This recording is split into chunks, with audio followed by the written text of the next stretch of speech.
ഹരികൃഷ്ണ നാരായണീയം ദശകം 18 ശ്ലോകം 5.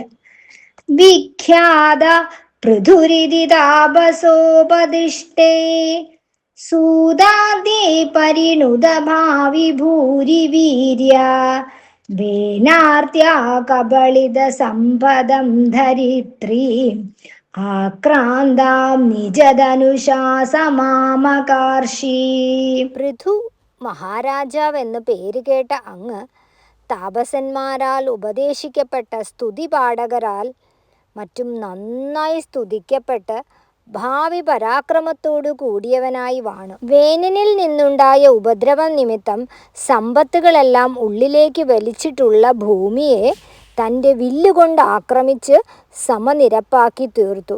ബാഹുവിൽ നിന്ന് പൃഥു ആയിട്ട് അങ്ങ് അവതരിച്ച ശേഷം രാജ്യഭരണം നടത്താൻ തുടങ്ങി.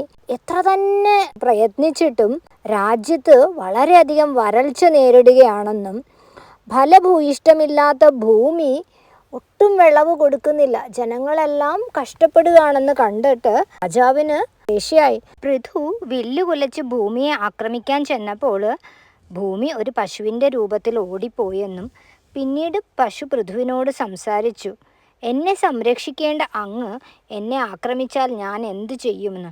അപ്പോൾ രാജാവ് ഭൂമിയോട് ചോദിച്ചു, എന്തുകൊണ്ടാണ് ജനങ്ങൾക്ക് കൃഷിയുടെ ഫലം നൽകാത്തതെന്ന്. അപ്പോൾ ഭൂമി പറഞ്ഞു, ആർത്തി പൂണ്ട വേനൻ ആവശ്യത്തിനും അനാവശ്യത്തിനും എന്നെ ദുരുപയോഗം ചെയ്തതുകൊണ്ട് ഞാൻ ഭൂസമ്പത്ത് ഉള്ളിൽ അടക്കി വെച്ചു. വളരെ കാലം അടക്കി വെച്ചതിനാൽ എനിക്കിത് തനിയെ തിരിച്ചെടുക്കാൻ ഇനി പ്രയാസമാണ്. അങ്ങേക്ക് ഈ ഭൂമിയെ നിരപ്പാക്കി കൃഷിയോഗ്യമാക്കാൻ കഴിയും. ഒരു പശുക്കിടാവിനെ മുന്നിൽ നിർത്തുകയാണെങ്കിൽ എൻ്റെ സമ്പത്ത് പശുക്കിടാവിന് എന്ന പോലെ ഞാൻ ചുരത്തി തന്നുകൊള്ളാമെന്ന് ഭൂമിദേവി പറഞ്ഞു. അപ്പോൾ രാജാവ് തൻ്റെ ജനങ്ങളുടെ ക്ഷേമത്തിന് വേണ്ടിയിട്ട് എങ്ങനെയാണ് പ്രവർത്തിക്കേണ്ടതെന്നുള്ളതാണ് പൃഥു മഹാരാജാവ് കാണിച്ചു തരുന്നത്.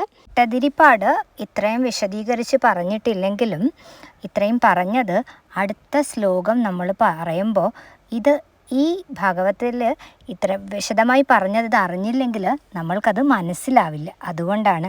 ഹരികൃഷ്ണ. സർവം കൃഷ്ണാർപ്പണമസ്തു.